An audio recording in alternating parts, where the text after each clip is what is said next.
Boa noite a todos. Dando então continuidade aos estudos da noite, trouxemos para a nossa meditação no livro Caminho, Verdade e Vida, o Evangelho de Jesus explicado então por Emmanuel.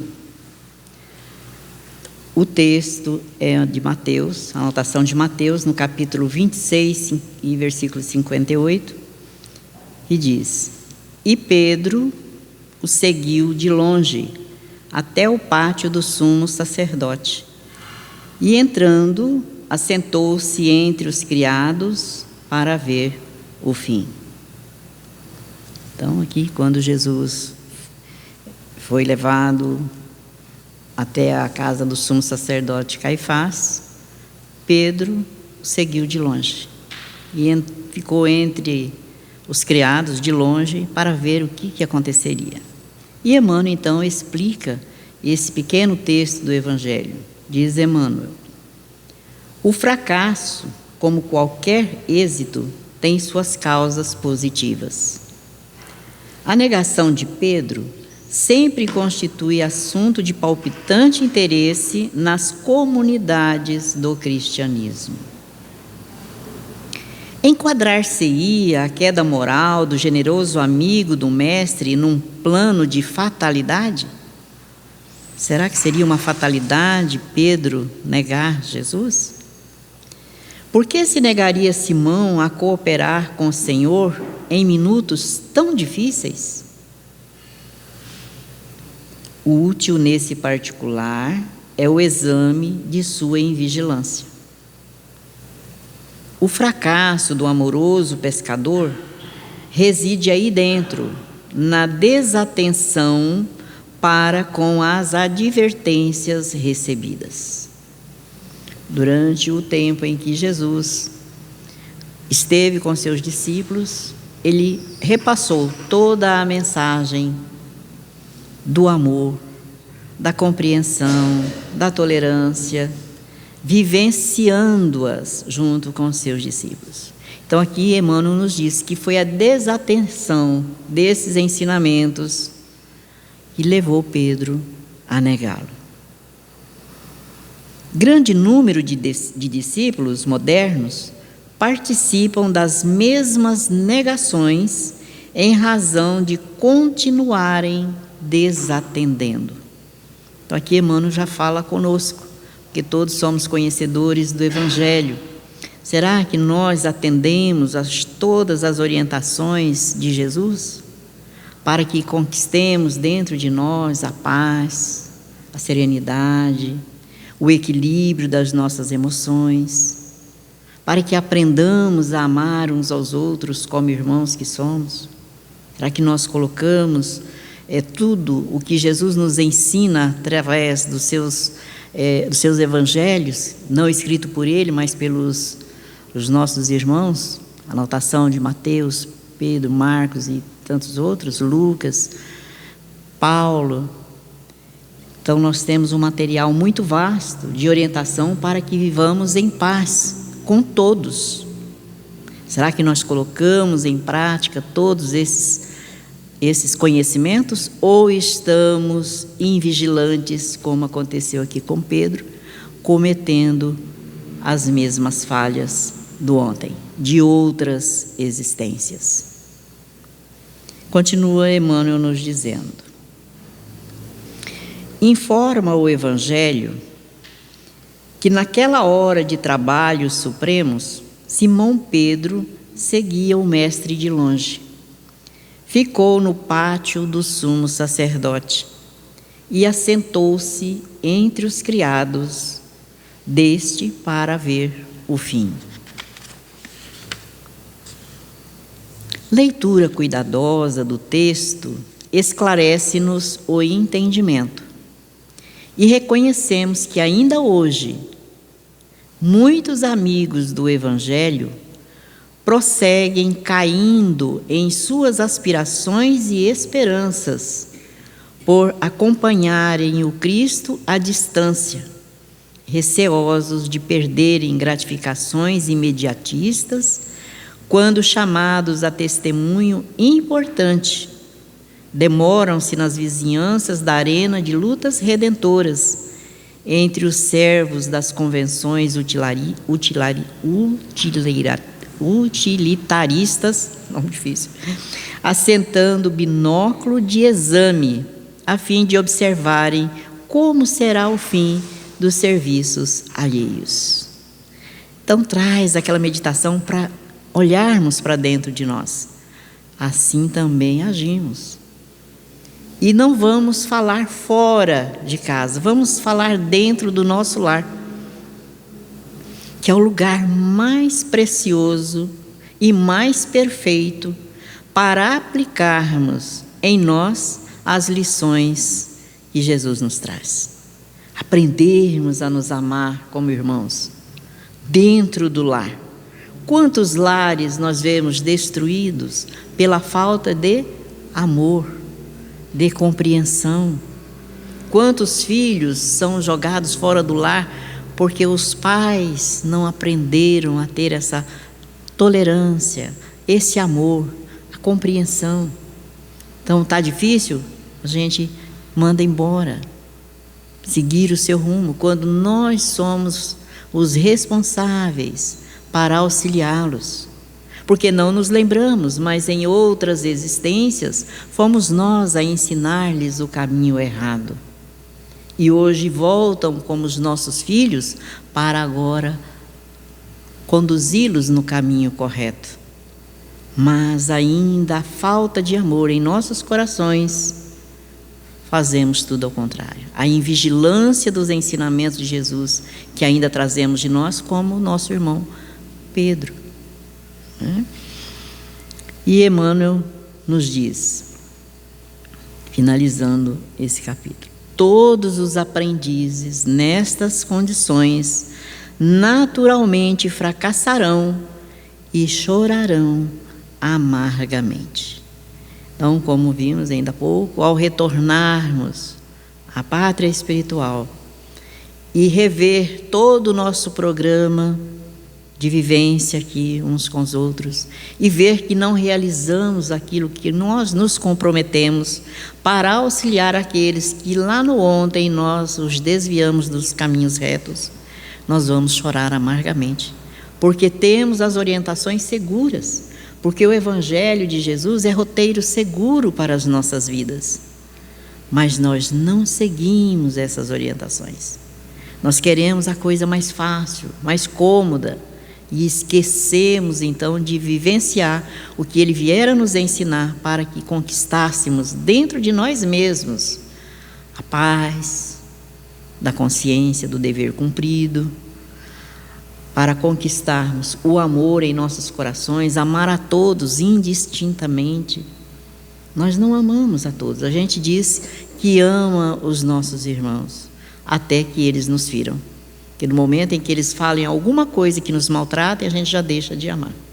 A gente já passa a ficar magoado e muitas vezes a odiar. Então não aprendemos a amar. O dia que aprendermos a amar, jamais deixaremos de amar. E Emmanuel então nos traz para nós, para o nosso também entendimento, nos traz orientações para quando isso aconteça conosco, como aconteceu com o nosso irmão Pedro, e nós sabemos que conosco acontece a todos os instantes da nossa vida. Então diz o nosso irmão Emmanuel, no livro Encontro Marcado, o título é Na Hora do Perigo. Quando aparece o momento de fracasso na esfera das boas obras, ouve-se comumente a repetição de afirmativas feitas. Eu bem disse, avisei muito, ninguém esperava por essa. Se a responsabilidade estivesse em minhas mãos, isso nunca sucederia. Foi muita imprevidência. Se eu soubesse antes, agiria de outra forma. Nós sabemos que isso acontece conosco diariamente. Usamos, ouvimos e falamos também essas frases. Se a responsabilidade então estivesse nas minhas mãos, isso não ia acontecer, mas acontece, né? Depois de cada frase, diz Emmanuel, alinha-se os comentários interpretações deprimentes, versões femininas, maldições e boatos. Convençamo-nos, porém, de que advertências ou queixas tardias não adiantam. Não vale reclamar à frente dos escombros da casa caída. Urge verificar a extensão do desastre e socorrer as vítimas. E nós fazemos isso com quem? Com os nossos familiares. Eu te avisei, você não devia ter feito desse jeito, você fez aí, está vendo? O que aconteceu? Ao invés de assim agir, diz Emmanuel que nós devemos ver o tamanho do desastre e socorrer, auxiliar. Mas não, nós ficamos ainda maltratando mais aquele coração que já está despedaçado pelo erro cometido. Então, suar, diz Emmanuel, na remoção dos destroços e rearticular possibilidades, estabelecer a calma e selecionar o que se faça útil. Nas crises das boas obras, é preciso atender igualmente a isso. Aprender a recomeçar vezes e vezes. Sofrer e seguir adiante. Contar com dificuldade, censura, impedimento e solidão. Em se tratando de ti mesmo, de nós mesmos, quando acontece conosco, não percas tempo chorando ou lastimando, quando é justamente a hora de agir. Quantas vezes a gente fica lastimando o que a gente fez de errado? Ao invés de agir, a gente fica chorando, né? Então ele está dizendo que não, é hora de agir, corrigir o erro. Perante as complicações inevitáveis, é imperioso te disponhas a colaborar com mais segurança na vitória do bem. Se surge o problema da deserção nas fileiras, abençoa os companheiros que não puderam prosseguir em ação e, tanto quanto seja possível, coloca nos próprios ombros a carga de responsabilidade que deixaram aos pés. Eles retornarão quando as forças lhes permitirem e saberão agradecer-te o concurso. Quanto às dúvidas prováveis que possas manter em relação às próprias energias para a sustentação dos deveres em marchas, convence-te de que nenhum de nós possui recursos suficientes para executar plenamente as realizações do Evangelho. Entretanto, acima de tudo, crê no amor e no poder de Jesus, que te aceitou a cooperação. Nele encontramos luz na obscuridade e complementação na fraqueza. Ele te fará superar todos os empeços. E se te entregas fielmente à proteção dele, sem que saibas definir ou sequer imaginar, quando te reconheças em meio de perigos supremos, na onda revolta das tentações e dos problemas, e nada mais esperes senão sobraçar, sentir-lhe-ás a vigorosa mão sobre a tua e aprenderás, por fim, no grande silêncio da alma, que Ele, o Senhor, em teu coração e em tua fé, pode realizar tudo aquilo que te pareça impossível. Então, quando buscamos, através da oração, o auxílio, o amparo, a assistência de Jesus, jamais nos falta. E vamos ver então o que aconteceu com o nosso irmão Pedro. Depois que Jesus fala com ele ali naquele momento, antes dele ser entregue ao sumo sacerdote, Jesus avisou que ele negaria ele três vezes, porque ele disse que jamais ele o abandonaria, mas tu me negarás 3 vezes.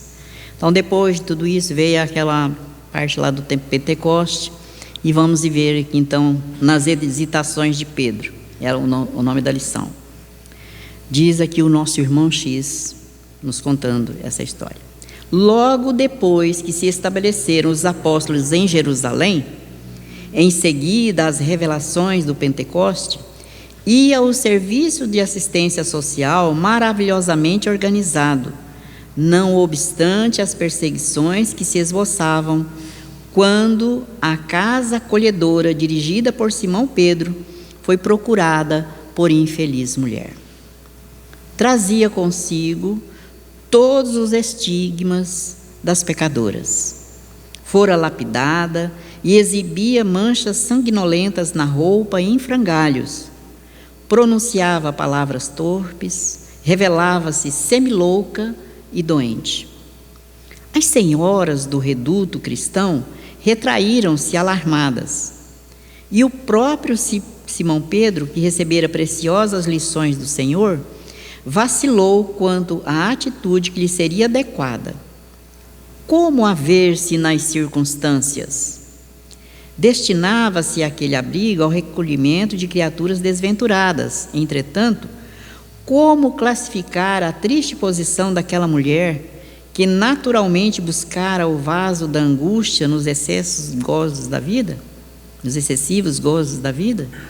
Não estaria a sofredora resgatando os próprios débitos?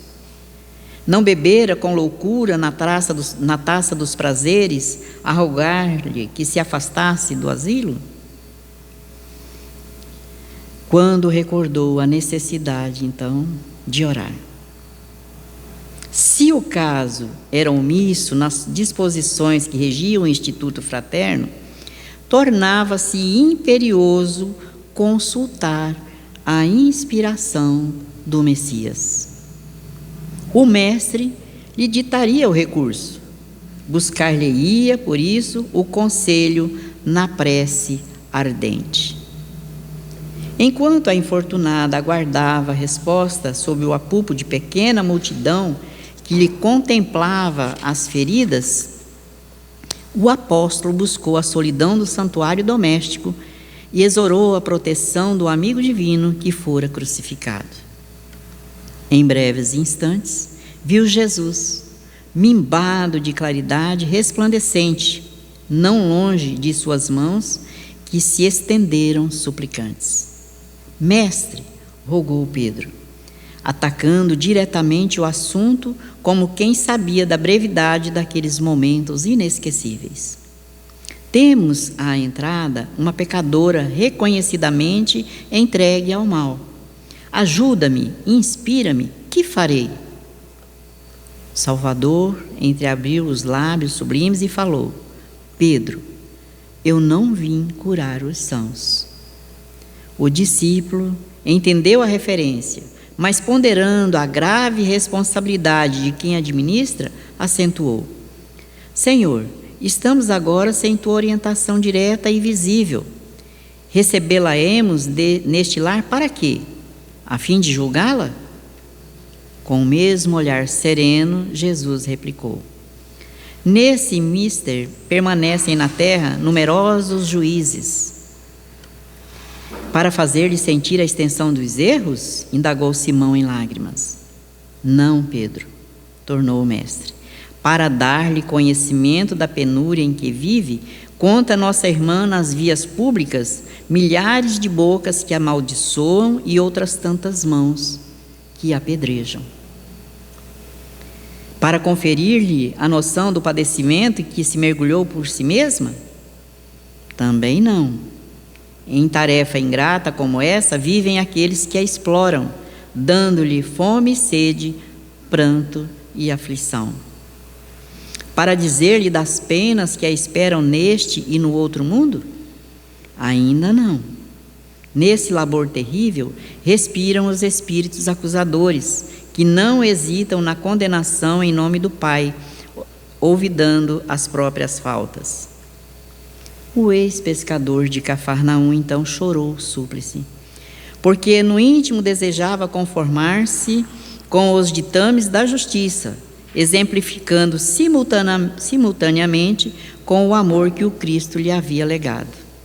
Arquejava, soluçante, ignorando como prosseguir nas indagações, mas Jesus dele se acercou, iluminado e benevolente, enxugou-lhe as lágrimas que corriam abundantes e esclareceu: Pedro, para ferir e amaldiçoar, sentenciar e punir, a cidade e o campo estão cheios de maus servidores. Nosso ministério ultrapassa a própria justiça. O Evangelho, para ser realizado, reclama o concurso de quem ampara e educa, edifica e salva, consola e renuncia, ama e perdoa. Abre acesso à nossa irmã transviada e auxilia-a no reerguimento. Não a precipites em despenhadeiros mais fundos. Arranca-a da morte e traze-a para a vida. Não te esqueça de que somos portadores da boa nova da salvação. Logo após, entrou em silêncio, diluindo-se-lhe a figura irradiante na claridade evanescente da hora vespertina. O apóstolo levantou-se, deu alguns passos, atravessou extensa fileira de irmãos espantados, abriu de manso a porta e dirigiu-se à mulher acolhedor. Entre, a casa é sua. Quem sois? Interrogou a infeliz assombrada. Eu? Falou Pedro com os olhos empapuçados de chorar e concluiu: sou seu irmão. E assim, esta história nos traz reflexões profundas para que nós nos analisemos a nós mesmos. Como estamos nos comportando diante das orientações de Jesus? Quantas vezes e em quantos momentos do dia o estamos negando? E essa tarefa só cabe a cada um de nós. Jesus se faz presente em nossas vidas quando nós o buscamos a todo instante. Mesmo quando não o buscamos, Ele se acerca de nós para nos ajudar, nos inspirar. Imaginemo-nos à luz da oração. A prece sincera saída do nosso coração quando não conseguimos saber o que fazer em determinada situação. Busquemos a sua presença, a inspiração vem. Ele nos auxilia a tomar as melhores decisões em favor daqueles que nos buscam e em favor de nós próprios. Porque dissera Ele que todo o bem que nós fizermos aos outros, a nós mesmos o fazemos. Como também todo o mal que fizermos aos outros, a nós mesmos o fazemos. Sabemos que o nosso Pai criou leis sábias e justas, a lei de ação e reação. Então, a lei é para todos nós e está inscrita na nossa consciência.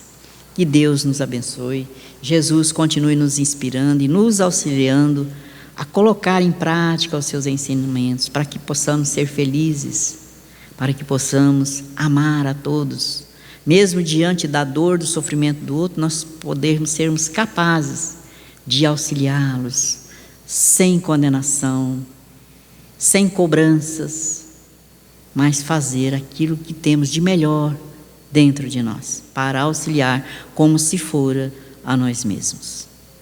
Então vamos fechar os nossos olhos, agradecer a Deus, o nosso Pai, a Jesus, o nosso amado irmão, por esses momentos tão sublimes de aprendizado, rogando-te, Senhor, que nos auxilie a colocarmos em prática as lições do Teu Evangelho de amor, esse roteiro de luz que nos auxilia a sermos pessoas melhores.